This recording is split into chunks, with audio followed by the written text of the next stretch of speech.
কম কত নেবেন সেটা কোন? বলছি তো 10,000 কম দেন।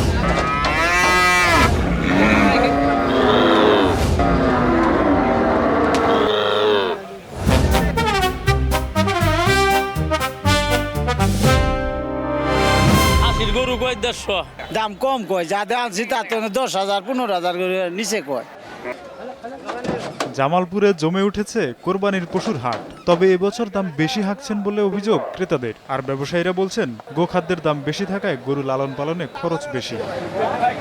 ক্রেতা বিক্রেতার ভিড়ে মুখর জামালপুর জেলার সবকটি পশুর হাট।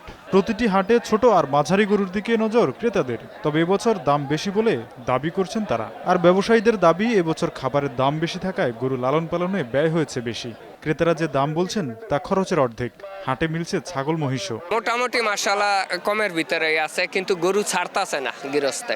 আমরা যে বাজেটে গরু কিনবো ওই বাজেটের চাই অনেক বেশি এই বছর। যে সমস্ত দাম দর আমরা চাই তার চেয়ে অনেক কম কয়। হাটের ইজারাদাররা বলছেন হাটে আসা ক্রেতা বিক্রেতাদের নিরাপত্তা, থাকা খাওয়ার ব্যবস্থা রেখেছেন। এছাড়া জাল টাকা শনাক্তে ব্যাংকের মাধ্যমে সহায়তা নিচ্ছেন। এই বাজারের আমাদের নিজস্ব এবং সরকারিভাবেও মেডিকেল টিম রয়েছে। ব্যাংক কর্তৃপক্ষের কাছ থেকেও টাকা জাল যেন না হয় তাদের পক্ষ থেকেও এখানে মেশিন বসানো আছে যাতে জাল টাকা শনাক্ত করা যায়। জেলায় এবছর সরকারিভাবে কোরবানির পশুর হাট 30টি আর অস্থায়ী হাট বসেছে 53টি। সময় সংবাদ, জামালপুর। আমি কি কিছু ধরেছি নাকি? আপুটা আপনাকে চেক আউট করছে।